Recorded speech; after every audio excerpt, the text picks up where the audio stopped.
மன்னராட்சி இருந்த காலத்திலேயே அங்க பாராளுமன்றம் இயங்கியுள்ளது.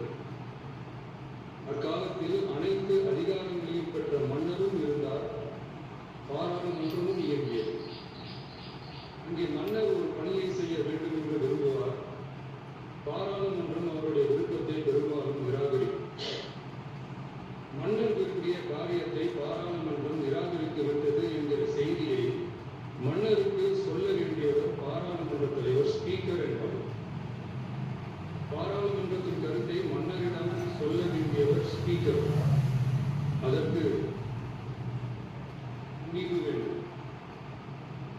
சில பணிகளை செய்வதற்கு தான் பாராளுமன்றத்தின் அனுமதி வேண்டுமே தவிர அந்த ராஜ்யத்தில் உள்ள எந்த பிரஜைக்கும் மரண தண்டனை விதிக்கும் அதிகாரம் மன்னருக்கு உண்டு.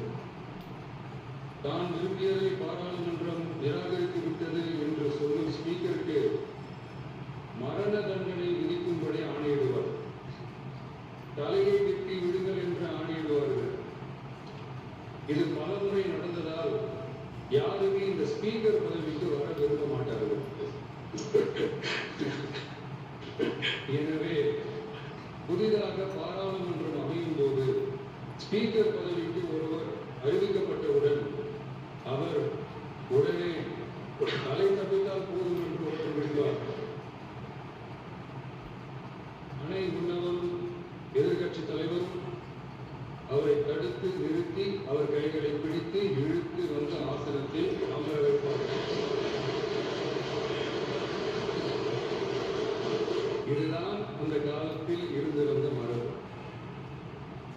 ஜனநாயக முறை ஏற்பட்ட பிறகும் இம்மரபு தொடர்கிறது. நிச்சயமாக தமிழக வெற்றி கழக உறுப்பினர்கள் அனைவருமே உங்களுக்கு உதவிகரமாகவே இருப்பார்கள் என்கிற வாக்குறுதியை இந்நேரத்தில் அளிக்க விரும்புகிறேன்.